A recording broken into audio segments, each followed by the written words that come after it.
অনেকদিন পর পার্কে ঘুরতে গিয়ে একদম হাঁটতে হাঁটতে চলে গিয়েছিলাম পার্কের নিচে একদম নদীর ধারে।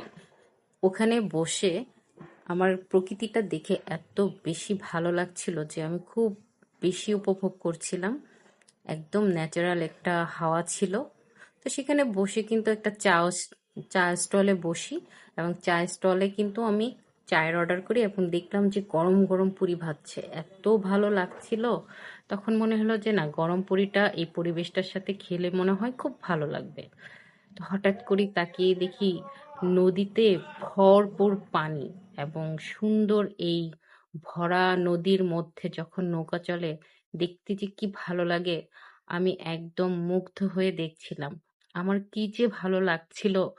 একদম কিছুক্ষণের জন্য আমি কাব্যিক হয়ে গিয়েছিলাম। তো আপনাদেরকে তো কবিতাটাও শোনাতে পারলাম না, কোনো কাব্যও শোনাতে পারলাম না, তো নিজে কিছুক্ষণ কাব্যিক হয়ে উপভোগ করছিলাম প্রকৃতিটা। সবাই ভালো থাকবেন, সুস্থ থাকবেন। আল্লাহ হাফেজ।